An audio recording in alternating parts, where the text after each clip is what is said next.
feeding your curiosity, fueling our passion. Let's satisfy our quest for knowledge with today's question.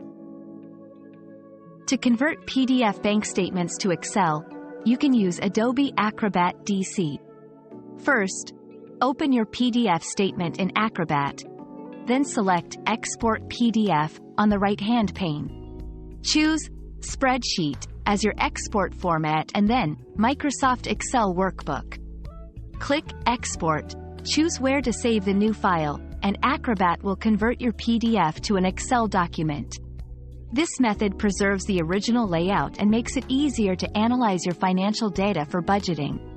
For non-subscribers, online PDF to Excel converters are a good alternative, but be cautious with sensitive information.